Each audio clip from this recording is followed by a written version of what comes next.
particle is projected horizontally with speed 20 meters per second from a point 30 meters above a horizontal surface.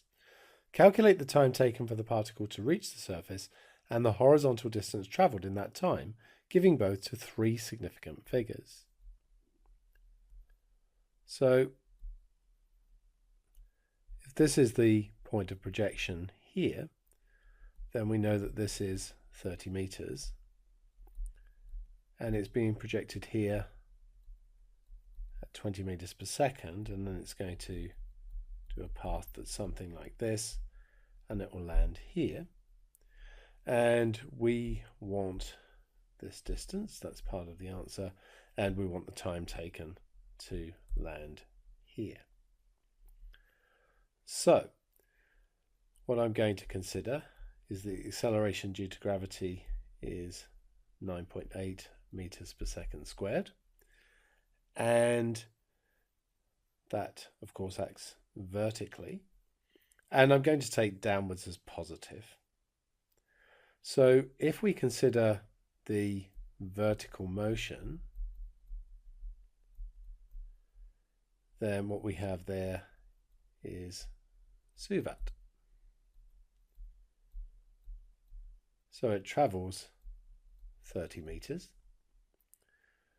The initial speed is 0 meters per second. We don't know the downward velocity when it hits the ground here, but nor do we need to know that, so that's just not in there.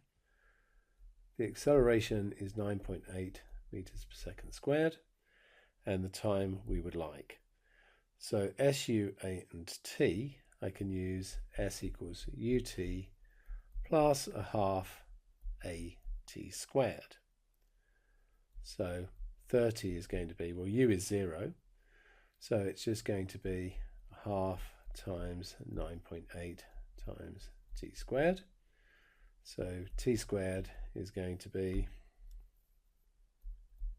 multiplied by 2 to get rid of the half, and then this will be 60, and that's divided by 9.8. And of course T has to be the positive square root of that. So let's do the square root of 60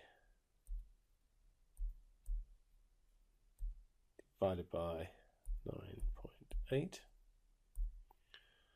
and so T is going to be 2.47